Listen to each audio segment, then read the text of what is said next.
सावित्रीबाई फुले शिक्षण प्रसारक मंडळ संचालित रेणुका हायस्कूल। मी सहशिक्षक श्री व्ही एच रोडगे, विषय मराठी, इयत्ता 10वी, लेक्चर 7, टॉपिक नेम बालसाहित्यिका गिरिजा कीर, स्थूल वाचन। विद्यार्थी मित्रांनो, आज आपण बालसाहित्यिका गिरिजा कीर हे स्थूल वाचन बघणार आहोत। सर्वप्रथम यामधील घटक आहेत लेखिका परिचय, पाठाचा आशय, शब्दार्थ आणि वाक्प्रचार। तर विद्यार्थी मित्रांनो, आज आपण बालसाहित्यिका गिरिजा कीर हे स्थूल वाचन बघणार आहोत। या स्थूल वाचनच्या लेखिका आहेत डॉक्टर विजया वाड, यांचा जन्म झाला 1945। प्रसिद्ध लेखिका व बालसाहित्यिका, त्यांची कथा, कादंबऱ्या, नाटके तसेच बालांसाठी कथा, कादंबऱ्या, नाटके अशी सुमारे 117 पुस्तके प्रसिद्ध आहेत। मराठी विश्वकोश मंडळाच्या त्या 9 वर्ष अध्यक्ष होत्या। विश्वकोशाच्या ग्रंथ वाचन स्पर्धांच्या कामगिरीबद्दल कोलंबो विद्यापीठाकडून डीलिट ही पदवी त्यांना प्रदान करण्यात आली। साहित्य क्षेत्रातील महाराष्ट्र राज्य पुरस्कार, महाराष्ट्र साहित्य परिषदेचा पुरस्कार, शिक्षण शास्त्रातला जिजामाता पुरस्कार यासह वेगवेगळ्या 95 पुरस्कारांनी त्यांना सन्मानित करण्यात आले आहे। सन 2007 साली सांगली येथे झालेल्या मराठी बालकुमार साहित्य संमेलनाच्या त्या अध्यक्ष होत्या। त्यांच्या अंतरंग, अभिनेत्री, अक्षांश, रेखांश या कादंबऱ्या, आपली माणसं, ऋणानुबंध, गप्पागोष्टी, हृदयस्पर्शी हे कथासंग्रह, एक हिरवी गोष्ट, तिची कहाणी, त्या तिघी ही नाटके, झिपरी, बिटीच्या 12 बाता या बालकादंबऱ्या, उत्तम कथा, अद्भुत जगाच्या सफरीवर, गोष्टी घ्या गोष्टी इत्यादी बालकथा, चिंगू चिंगम, 2 मित्र, बंडू बॉक्सर ही बालनाटके इत्यादी विपुल लेखन त्यांचं प्रसिद्ध आहे। हा झाला लेखिका परिचय। आता बघणार आहोत की या पाठाचा सारांश। काही नावे वलयांकित असतात तर काही हृदयांकित असतात। गिरिजा कीर हे नाव मात्र वलयांकित असूनही हृदयांकित आहे, कारण त्यांच्या लेखन प्रवासाला माणुसकीची किनार आहे। दैनिके, मासिके, नियतकालिके, पुस्तके, आकाशवाणी, दूरचित्रवाणी अशा सर्व माध्यमातून लीलया संचार करणाऱ्या, उत्तम कथाकथनाने मने जिंकणाऱ्या या लेखिका प्रस्तुत पाठातून गिरिजा कीर यांच्या नाटिका, चरित्र्य, कथासंग्रह, बालसाहित्य यांची डॉक्टर विजया वाड यांनी रसास्वादाच्या अंगाने ओळख करून दिली आहे। एखाद्या साहित्यकृतीकडे बघण्याचा आस्वादात्मक दृष्टिकोन विकसित होण्याच्या उद्देशाने प्रस्तुत पाठ इथे समाविष्ट करण्यात आलेला आहे। तर आपल्याला एखादी गोष्ट आवडली किंवा आवडली नाही तर त्या आवडीनिवडीचे विश्लेषण आपल्याला करता यायला हवे। त्या गोष्टींच्या चांगल्या गुणांचे किंवा तिच्यातील दोषांचे विवेचन करता यायला हवे। एखादं पुस्तक तुम्हाला खूप आवडलं तर त्यातल्या कोणत्या गोष्टी आवडल्या हे मांडणे म्हणजेच रसास्वाद होय। आता एखादी गोष्ट आवडण्याचे वा न आवडण्याचे चिकित्सक अभ्यासपूर्ण विश्लेषण म्हणजेच समीक्षा होय। आता कोणत्याही साहित्यकृतीची, कलाकृतीची समीक्षा करण्याची पहिली पायरी म्हणजे त्या कलाकृतीचा, साहित्यकृतीचा रसास्वाद घेणे म्हणजेच आस्वाद घेणे। कोणत्याही कलाकृतीचा आस्वाद घेताना पुढील मुद्दे लक्षात घेणे आवश्यक असते। आता हे मुद्दे समोर दिलेले आहेत की पुस्तकाचा वाङ्मय प्रकार कोणता, त्यानंतर पुस्तकातील व्यक्तिरेखा आणि त्यांच्या स्वभावातील भारावून टाकणारे विशेष। नंबर 3, व्यक्तिरेखा सहजपणे फुलल्या की बारकावे कृत्रिमतेने टिपले आहेत। कथानक आकर्षक व उत्कंठावर्धक आहे का? काव्यसंग्रह असल्यास कवितांचे भावसौंदर्य, विचारसौंदर्य व अर्थसौंदर्य कशातून जाणवते? लेखकाची भाषाशैली नेमकी कशी आहे? त्या पुस्तकाची सुरुवात व शेवट आकर्षक आहे का? पुस्तकातून मिळणारे चिरंतन मूल्य, संदेश, उपदेश तसेच कथानक व त्यातील आशय आणि कथानकाचा विषय या सर्वांचा मनावर एकत्रित परिणाम होतो का, हे सर्व मुद्दे लक्षात घेणं फार गरजेचं आहे. आता त्यानंतर की आज मी गिरिजा कीर यांच्या बालसाहित्याबाबत लिहिणार आहे. विपुल साहित्य निर्मिती करूनही गिरिजाबाईंच्या लेखनात तोचपणाचा दोष अभावानेही आढळत नाही, हे त्यांचे सर्वात मोठे यश आहे. आता त्यांची नाटुकली आपण वाचलीत तर आपल्याला असं लक्षात येईल की चमत्कार, अद्भुतरम्यता या साऱ्यांपेक्षा बाईंना दैनंदिन जिव्हाळ्याचे प्रश्न हे खूप महत्त्वाचे वाटतात आणि तेही बालकांच्या विश्वातले. त्यांच्या काही बालनाटिकांकडे मी आपले लक्ष वेधू इच्छिते. इटुकली, पिटुकली, नाटुकली या संचात आपल्या गप्पाटप्पा, चला खेळू नाटक, साळुंकीची कहाणी, ए गेले गेले या बालनाटिका 9 ते 12 या वयोगटासाठी आहेत. तर नीलाराणीचा दरबार आणि मी कोण होणार या नाटिका बालकांसाठी आहेत.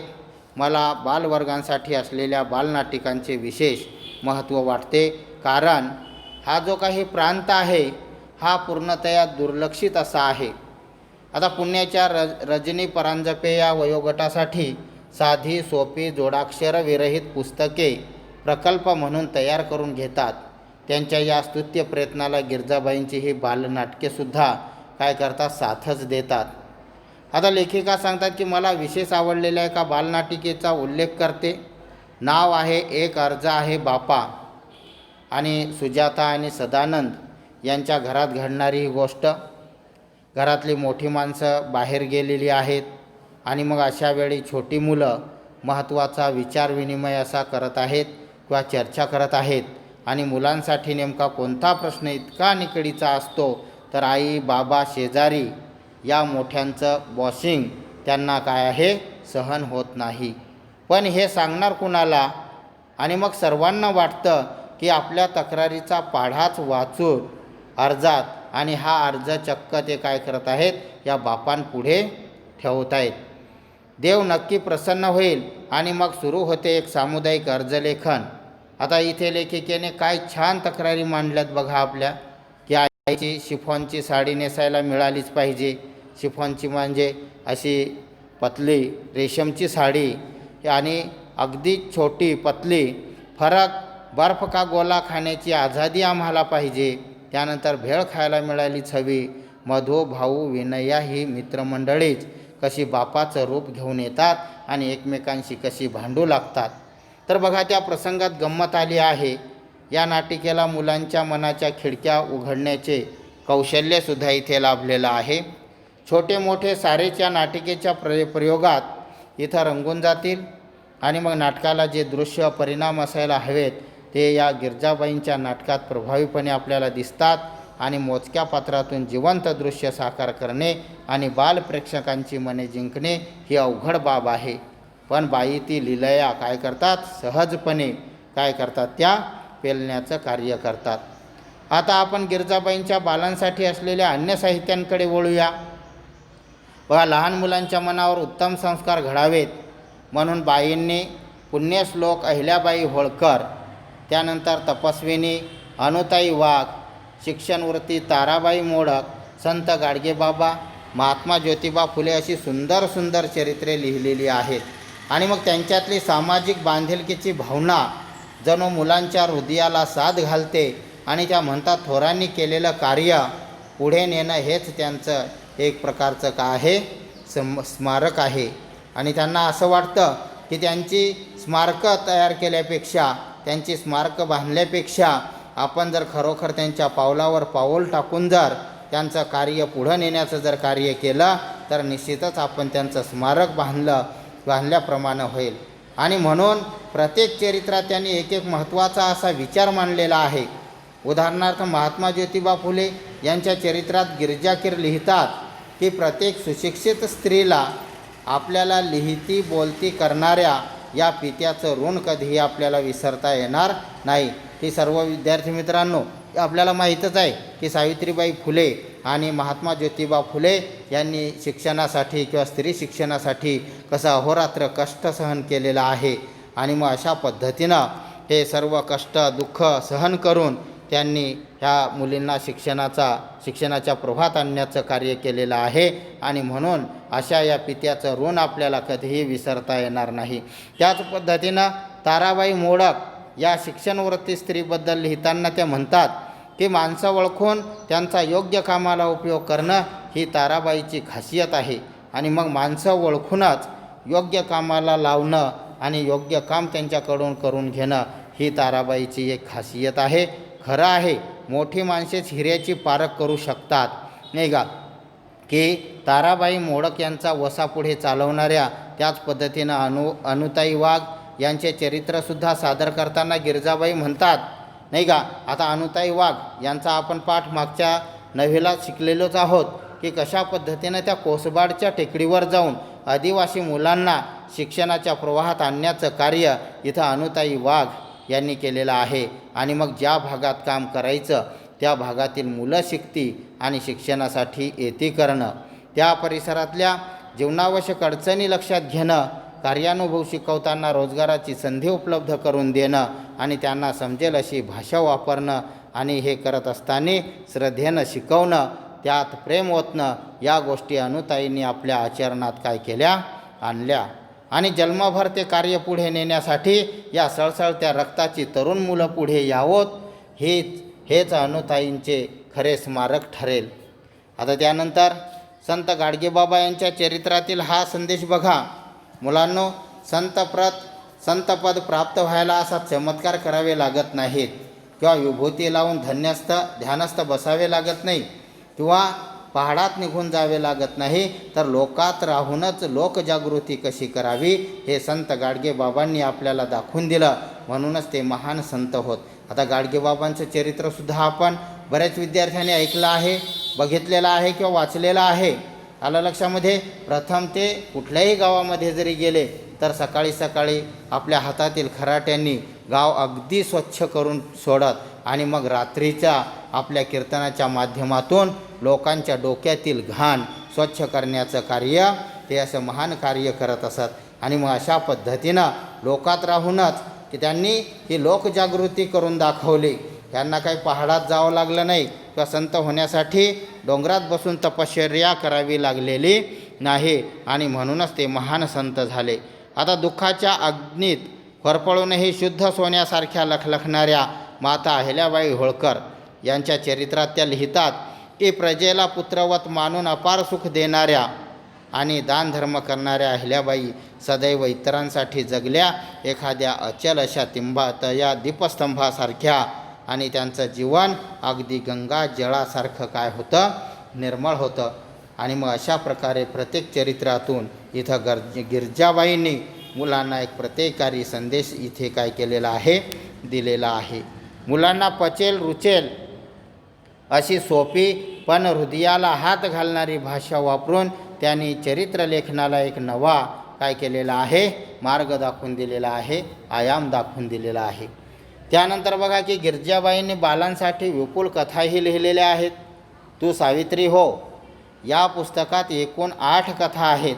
तू सावित्री हो या पुस्तकामध्ये त्यांच्या एकूण 8 कथा आहेत आणि त्यातील गोष्ट एका माणसाची ही कथा नितांत सुंदर अशी काय केलेली आहे, त्यांनी उतरली आहे. मधू या गरीब मुलाची आई आजारी पडते. तिच्या पोटात गाठी झाल्याचे डॉक्टर सांगतात आणि ऑपरेशनने तिला बरे वाटेल असा निर्वाळाही देतात. मधू अत्यंत निरुपयाने एकाचे काय करतो, पाकिट मारतो, कारण त्यांच्याजवळ पैसे नसतात. मधू नोटा मोजतो तब्बल 2000, पण सोबत त्याच्या मात्र चिठ्ठी असते. प्रिया आनंदा सोबत 2000 रुपये पाठवतोय. आईचं औषध पाणी नीट कर, मी येत नाही. तेवढेच पैसे वाचतील, आईच्या उपयोगी पडतील. आणि खाली पत्ता दिलेला असतो.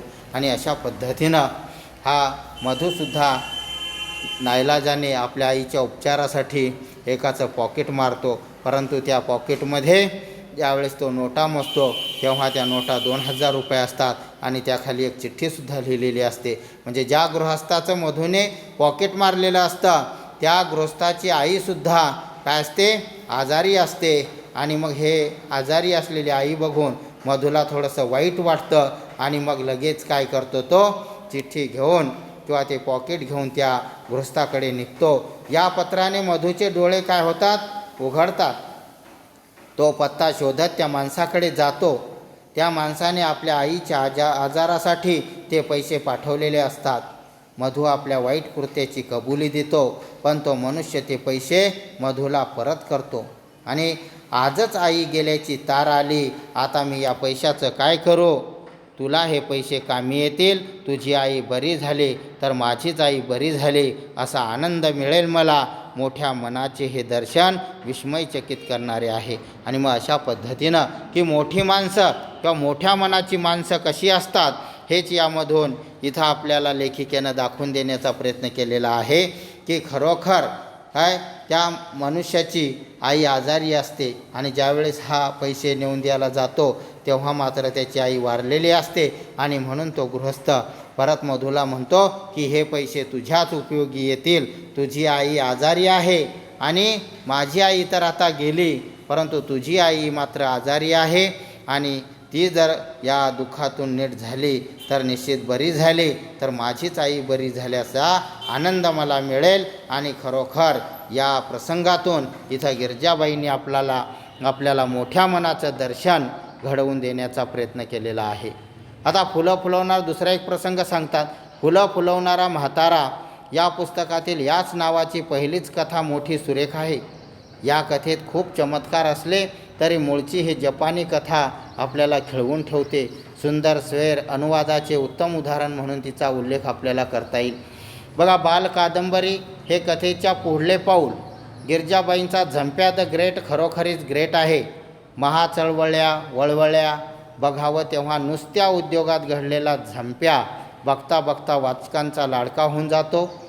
आग लागली असे वाटून आगीचा बंब बोलावण्याचे प्रकरण त्या कथेत काय झालेलं आहे, रंगलेलं आहे. आता येडबंबू ढब्बू ही बाल कादंबरी मनोरंजक आहे. प्रत्येक लहान मुलं आईचं आपण आवडतं व्हावं या प्रयत्नात असतात आणि ढब्बू हा मुलगा आईला उगाच त्रास देणारा नसतो. ताईचा साखरपुडा असतो आणि त्यासाठी घरात मिठाई केलेली असते. काही गरीब मुले मागू लागतात. ढब्बू नाही म्हणतो, पण आई म्हणते तुकडा तुकडा देऊन टाक त्यांना, कुणाला दुःखी ठेवू नये, सर्वांवर प्रेम करावे. ढब्बू ते ध्यानात ठेवतो आणि दुपारी सगळे वामकुक्षी घेत असताना त्यावेळी आईने इथं व्याह्यांना देण्यासाठी आणलेले मिठाईचे ताट हा ढब्बू भिकाऱ्यांना वाटतो. तो भाग वाचकांना आवडावा असा आहे. आणि एकूणच गिरजाबाईंना शब्दांचे इतके सुंदर दान पडले आहे की अनंत हस्ते कमलाकराने देता किती घेशील दो कराने असे वाटावे. आणि खरोखर या गिरजाबाईंच्या लेखणीला, त्यांच्या संस्कारक्षम वाङ्मयाला माझा अंतपूर्वक मानाचा मुजरा. आणि अशा पद्धतीनं इथं गिरजाबाईंनी आपल्याला या पाठातून इथं मुलांवर संस्कार टाकण्याचा प्रयत्न केलेला आहे. अशा पद्धतीनं हे स्थूल वाचन इथे संपलं. तरी याच्यातले काही कठीण शब्दार्थ आहेत ते आपण बघूयात. पुण्यश्लोक म्हणजे सुप्रसिद्ध, सुकीर्तिमान, अलोट कीर्ती असे मिळालेले. विचारविनिमय, आपापसातील चर्चा, विचारांची देवाणघेवाण. निकड म्हणजे तीव्र गरज. वॉशिंग, हुकूमत, अधिकार. शिफॉनची साडी म्हणजे अत्यंत तल्लम नाजूक धाग्यांची विणलेली व वजनाला अत्यंत हलकी अशी साडी आणि ही साडी बहुधा रेशमांची असते. लिलया म्हणजे सहजगत्या. वाक्प्रचार आहेत आणि पाढा वाचणे. एकाच वेळी एकामागोमाग एक अशा अनेक गोष्टी, चुका, तक्रारी, अपराध, गुन्हे जोरदारपणे मांडणे. मनाच्या खिडक्या उघडणे, नवीन दृष्टी मिळणे, हृदयाला साथ घालणे, भावनेला आव्हान करणे, भावना जाग्या करणे. आणि अशा पद्धतीनं आता हे जे काही स्थूल वाचन होतं बालसाहित्यिका गिरजाकीर यांनी याच्यातून बरेच असं अनुताई वाघ, ताराबाई मोडक, त्यानंतर संत गाडगेबाबा यांच्या चरित्रावर प्रकाश टाकण्याचा प्रयत्न केलेला आहे. आणि हा पाठ इतर आपणा सर्वांना समजला असेल असं समजून आता मी इथे संपवतो.